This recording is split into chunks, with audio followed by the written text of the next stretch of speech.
আসসালামু আলাইকুম my dear students. আজকে আমরা তোমাদের সাথে আলোচনা করব একটা নির্ণায়কের প্রশ্ন নিয়ে, যেটি জাতীয় বিশ্ববিদ্যালয়তে 2017 ডিগ্রিতে আসছে। এই নির্ণায়কের প্রশ্নটি খুবই সহজ আসলে সমাধান করা। আমরা হচ্ছে চারটা কলামের মধ্যে প্রথম কলাম, দ্বিতীয় কলাম, তৃতীয় কলাম, চতুর্থ কলাম সবগুলো কলাম একসাথে যোগ করব। যোগ করে যে কোনো একটা জায়গায় বসায় দিব। ধরো এই সবগুলো যোগ করে আমরা হয় প্রথম কলামে বসাবো, নাহলে দ্বিতীয় কলামে বসাবো, নাহলে তৃতীয় কলামে, অথবা চতুর্থ কলামে বসাবো। তো চলো শুরু করা যাক। তো আমরা হচ্ছে আমার আমার চয়েস হচ্ছে আমি প্রথম কলামে বসাই দিই সবগুলো, ঠিক আছে। সো আমরা লেফট হ্যান্ড সাইড থেকে স্টার্ট করব। লেফট হ্যান্ড সাইডের প্রথমেই তুমি প্রশ্নটা তুলে নিবে। তা আমি আর প্রশ্নটা তুললাম না, কারণ আমি বিলিভ করি যে এটা তুমি নিজে তুলে নিতে পারবা। সো এখন হচ্ছে আমরা এখানে যদি যোগ করি, দেখো এই 1 এর সাথে 1 যোগ করলে 1 যোগ করলে 1 যোগ করলে হয় 4। সো এটা হবে 4 + x। আবার পরেরটাও হবে 4 + x, এটাও হবে 4 + x। আবার এগুলো সব যোগ করো, যোগ করলে এটা হবে 4 + x। ওকে। সো প্রথমটাতে পরিবর্তন হয়েছে, পরের কলামগুলোতে কোনো পরিবর্তন হবে না। ঠিক যেভাবে আছে সেভাবে রাখবা।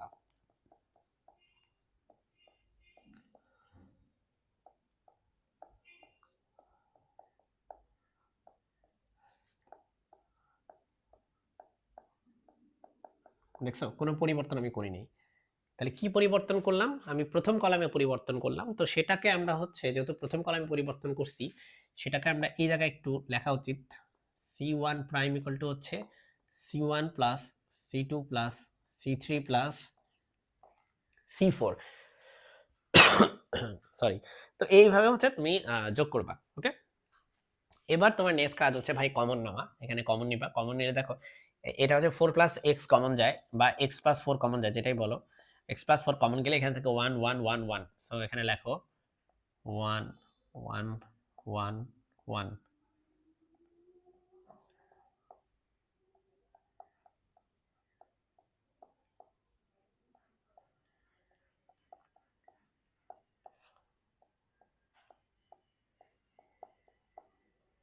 এই যে এভাবে সব লিখলাম। এখন মাই ডিয়ার স্টুডেন্টস, তোমার এখানে হচ্ছে প্রথম সারি থেকে তুমি এটাকে বাদ দিতে পারো, এটা থেকে এটাকে বাদ দিতে পারো, এটা থেকে এটাকে বাদ দিতে পারো, এই একটা কাজ করতে পারো। অথবা এটা থেকে এটাকে বাদ দিতে পারো, দেন এটা থেকে এটাকে বাদ দিতে পারো, এটা থেকে এটাকে বাদ দিতে পারো। সো যেটাই করো আসলে আলটিমেটলি একটা করলেই হইছে আলটিমেটলি। সো আমার স্পেসিফিক কোনো চয়েস নাই। আমি হয়তো প্রথম কলাম থেকে দ্বিতীয় কলামকে বাদ দিব আর কি, ঠিক আছে। এটা আমার মানে মনে হচ্ছে এভাবে করলে আমার ভালো লাগবে। তুমি চাইলে প্রথমটা থেকে দ্বিতীয়টা, দ্বিতীয় থেকে তৃতীয়টা এভাবে করতে পারো, বা প্রথমটা থেকে শুধু দ্বিতীয়টা বাদ দিলেও কিন্তু আসলে কাজ হয়ে যাবে তোমার। সো চলো আমরা কথা না বাড়িয়ে আমরা হচ্ছে চেঞ্জটা কি করলাম দেখো। আমি হচ্ছে প্রথম কলাম থেকে 2 নম্বর কলাম বাদ দিব। সো আমার প্রথম কলামে পরিবর্তন আসবে। প্রথম কলাম থেকে আমি 2 নম্বর কলাম বাদ দিব। তো প্রথম কলাম থেকে এটা থেকে এটা বাদ দিলে এটা হয়ে যাবে 0।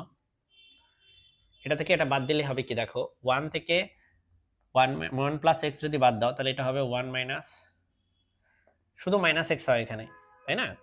তাহলে এটা হবে -x। 1 থেকে 1 বাদ দিলে এটা হবে 0, 1 থেকে 1 বাদ দিলে এটা হবে 0। এই হচ্ছে আর কি পরিস্থিতি। তো বাদ দিছো ভালো কথা। এবার কি বাকিগুলো কি বাদ দেওয়ার প্রয়োজন আছে কিনা? আসলে বাকিগুলো বাদ দেওয়ার প্রয়োজন নাই। তবে চাইলে তুমি সংক্ষেপ করে নিতে পারো। নির্ণায়কে তো সেগুলোর সুযোগ আছেই। আমার মনে হয় বাদ দেওয়াই ভালো। তাহলে কিন্তু আমার একটু মানে কষ্টটা একটু কম হবে। তো আমরা 2 নাম্বার কলাম থেকে আমরা 3 নাম্বার কলামকেও বাদ দিব। ঠিক আছে? আবার 3 নাম্বার থেকে 4 নাম্বারকেও বাদ দিব। তাহলে অনেক সংক্ষেপ অনেক ছোট হয়ে যাবে। 2 থেকে 3 কে বাদ দিলে এটা হবে 0। তারপরে এটা থেকে এটাকে বাদ দিলে এটা হবে x, এটা থেকে এটাকে বাদ দিলে এটা হবে -x, এটা থেকে বাদ দিলে এটা হবে 0, এটা থেকে এটাকে বাদ দিলে এটা হবে 0, এটা থেকে এটা বাদ দিলে এটা হবে 0, এটা থেকে এটা বাদ দিলে এটা হবে শুধু x, এটা থেকে এটা বাদ দিলে হবে -x। আর লাস্টের যেটা আছে সেখানে কোনো প্রকার পরিবর্তন হবে না। সো ভাই ওটাকে ওভাবে রেখে দাও, ঠিক আছে, এইভাবে রেখে দাও। ওকে। এখন এখানে তুমি বিস্তৃতি করবা। তো আমি হচ্ছে প্রথম সারি বা প্রথম কলাম বরাবর বিস্তৃতি করলে কিন্তু হয়ে যাচ্ছে।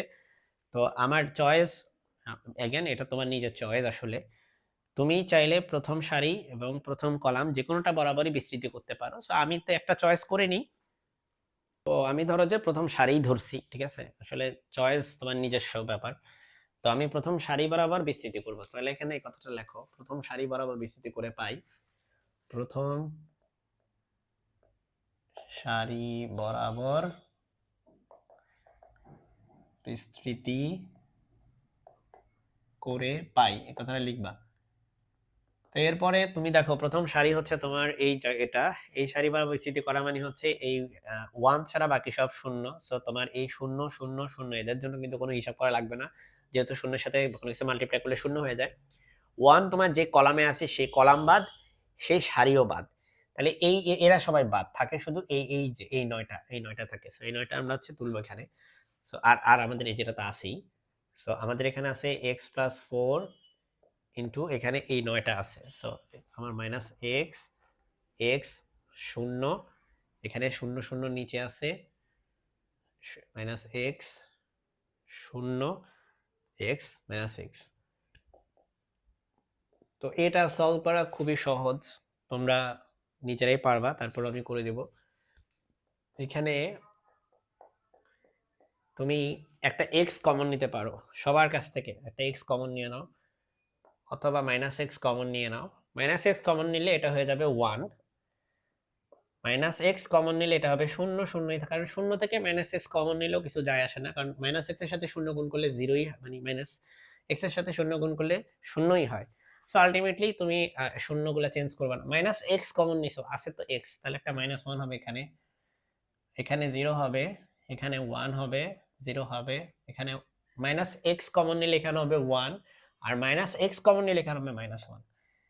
এই হচ্ছে সো ফার আমাদের অবস্থা। এখন আমরা বিস্তৃতি করব আবারও। তো আমি হচ্ছে প্রথম কলাম বরাবর এবার বিস্তৃতি করতে চাই। হ্যাঁ, প্রথম কলাম বরাবর, এটা একটা 4x4 ম্যাট্রিক্স, সো একটু বড় হবে, তাও তো অনেক ছোট হয়েছে। প্রথম কলাম বরাবর বিস্তৃতি করে কি করে কি পাইলাম আমরা, দেখো প্রথম কলাম বরাবর তুমি বিস্তৃতি করলে তোমার এই যে প্রথম কলামে এই দুইটা ভুক্তি কিন্তু শূন্য, সেই দুইটার জন্য হিসাব করার কোনো প্রয়োজন হবে না, শুধুমাত্র এই ভুক্তির জন্য হিসাব করতে হবে। আর এই ভুক্তি যেই সারিতে আছে সেই সারি বাদ, সেই কলামও বাদ। সো তোমার এই 4টা থাকে, ঠিক আছে, এই 4টা থাকে। ও আচ্ছা, আরেকটা জিনিস আমি হিসাব করছি কিনা আমি একটু দেখি। আমি এই পজিশনটা কি পজিটিভ পজিশন না নেগেটিভ পজিশন সেটা কিন্তু দেখি নেই। যেমন আমরা জানি যে কোনো একটা পজিশন পজিটিভ পজিশন না নেগেটিভ পজিশন, সেটা বের করার জন্য -1 to the power r plus c এই ফর্মুলা ইউজ করতে হয়। So -1 to the power r, r মানে হচ্ছে নাম্বার অফ রো, এটা হচ্ছে প্রথম রোতে আছে, প্রথম সারিতে আছে। আর কত নাম্বার কলামে আছে, 1 2 3 4 নাম্বার কলামে আছে এটা। সো 4 নাম্বার কলামে, তার মানে -1 to the power 5 equal to কিন্তু -1। তাহলে একটা তো ভুল করছি, 1 যখন আমরা এই প্রথম সারি বরাবর বিস্তৃতি করছি তখন কিন্তু আমার এখানে একটা -1 আসতো সামনে, সেই -1টা এখানে আমি লিখি নাই। সো যাই হোক, -1টা লিখলে ওই মাইনাসে আর এই মাইনাসে কি হয়ে যাবে, প্লাস হয়ে যাবে। সো ওই -1টা থাকুক আপাতত, আমরা একবারে হিসাব করব। এখন দেখো আমি একটা অন্য কালি ইউজ করি। আমি হচ্ছে কি কালি ইউজ করছি, আমি হচ্ছে নীল কালি দিয়ে একটু ডিভাইডার দিয়ে দিছি। এখানে মাইনাসে আর মাইনাসে প্লাস হয়ে যাবে x ইন্টু এক্স প্লাস 4। আর এখানে দেখো মাই ডিয়ার স্টুডেন্টস, আমি প্রথম সারি বরাবর প্রথম কলাম বরাবর বিস্তৃতি করছি, তাই না? তাহলে প্রথম কলাম বিস্তৃতি করলে এটাও বাদ এটাও বাদ, থাকে এই 4টা। সো এখানে থাকে হচ্ছে 1 সাথে 1 গুণ করলে হয় হচ্ছে 1, আর 0 সাথে সামথিং গুণ করলে 0ই হয়। তাহলে আমরা এখানে এখানে আমি একটা মেসিভ ভুল করছি, কি একটা অবস্থা দেখো ভাই। এখানে যদি আমরা এই প্রথম কলাম থেকে যদি আমি -x কমন নিই, তাই না, -x কমন নিই, আচ্ছা নিছি, এখান থেকেও একটা -x কমন নিছি, এখান থেকেও একটা -x কমন নিছি, তিন জায়গা থেকে যদি আমি -x কমন নিই, তাহলে খেয়াল করো একটা -x এখান থেকে কমন আসছে। প্রথম কথা, -x একটা কমন নিছো, এখান থেকে আরো একটা -x আসছে, তার মানে স্কোয়ার, এখান থেকে আরো একটা -x আছে, তার মানে কিউব। বুঝছো, -x একটা দুইটা তিনটা -x কমন নিছো তুমি, তাহলে একটা -x কমন নিছো এখান থেকে, একটা এখান থেকে, একটা এখান থেকে। তাহলে অথবা এভাবে ভাবতে পারো, এখান থেকে একটা -x, এখান থেকে একটা -x, এখান থেকে একটা -x কমন নিছো, তাহলে এখানে কিন্তু তিনটা হইতো -x। আর আমরা জানি যে এই মাইনাসের উপর কিউব দিলে কি হয়, মাইনাসের উপর কিউব দিলে আমরা জানি যে -x কিউব হয়। এটা এই মাইনাসে প্লাস হইছে, কিন্তু x কিউবটা তো রয়ে গেছে, x কিউবটা দেয়া হয়নি বলে। সো দেখো এখানে there are so many things to consider when you do this math. So এখানে আমাদের আসতেছে হচ্ছে 1 - 0, 1 - 0 মানে বেসিক্যালি 1।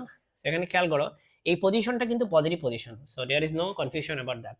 এখান থেকে আমরা পেলাম x cube into x plus 4 which is basically the right hand side. So আমরা left hand side equal to right hand side কিন্তু প্রমাণ করতে পারলাম। এই হচ্ছে আমাদের আজকের ম্যাথ। আসসালামু আলাইকুম।